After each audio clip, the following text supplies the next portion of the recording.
Oscar? Anong ginagawa mo? Ma'am,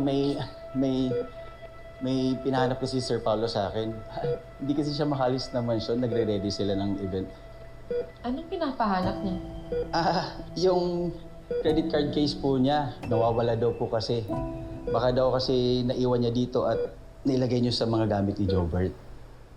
Wala naman ako nakitang naiwan niya, kahit sa room ni Jasmine. Di bale, kung makita ko, ako na lang tatawag sa kanya, ha? Okay po, ma'am. Sige po, alis na po ako. Ay po.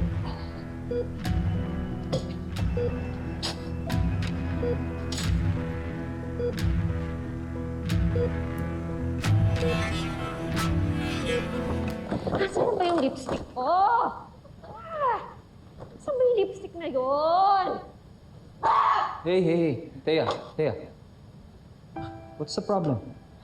Bakit parang agitated ka ngayon? I'm fine. Ano bang pinagsasabi mo?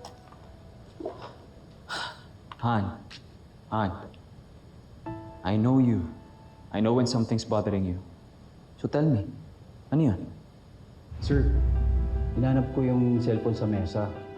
At tinilay ko sa drawer, pero hindi ko nakita.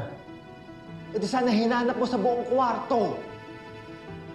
Yun na nga po, sir, ang plano eh. Kaso dumating si Ma'am Marge. Nagdahilan na lang po ako. Ano ka ba naman, Oscar? Kabilin-bilinan ko sa'yo, huwag kang magpapakita, di ba? Na-witness ko kasi yung aksidente ni Jobber. Tapos ngayon, kailangan natin mag-smile, mag-celebrate para sa renewal ng vows ni na Mama and Dad. Na para bang walang nangyari. Hindi ba nakaka-stress yun? Tapos yung lipstick ko pa, hindi ko mahanap. Hey, Han. I'm sorry, okay? Hindi ko lang maisip na ganun pala kalalim yung impact na nangyari sa'yo.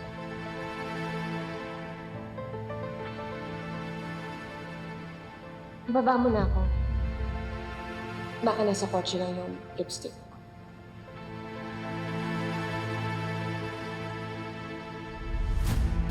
Sorry talaga, sir. Pero mukhang kumbinsido naman si Ma'am Marge dun sa palusot ko. Oscar, ang bottom line, pumalpak ka pa rin. Ang simple-simple ng utos ko sa'yo. Umalis ka na nga sa harapan ko.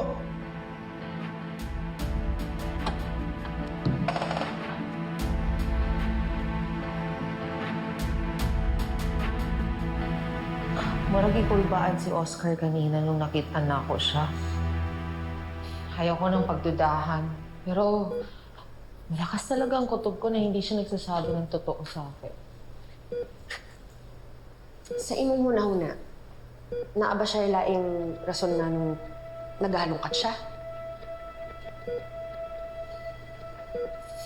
Nadala ba ni mong charger ni Jobert? Namanday, buti na lang pareho kami ng charger ni Jobert.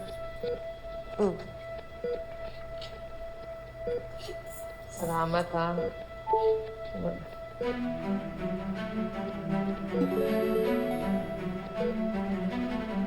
Ayan, nag-on na.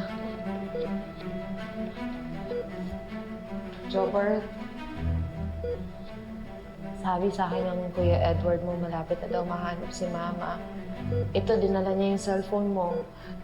Pero habang wala pa siya, panoorin natin yung mga videos ni Mama para marinig mo yung boses niya.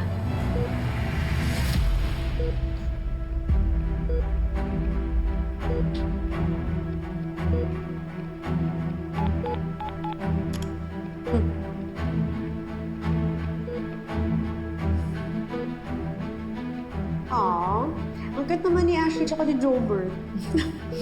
Ang sigla-sigla pa niya nung gabing yun, no?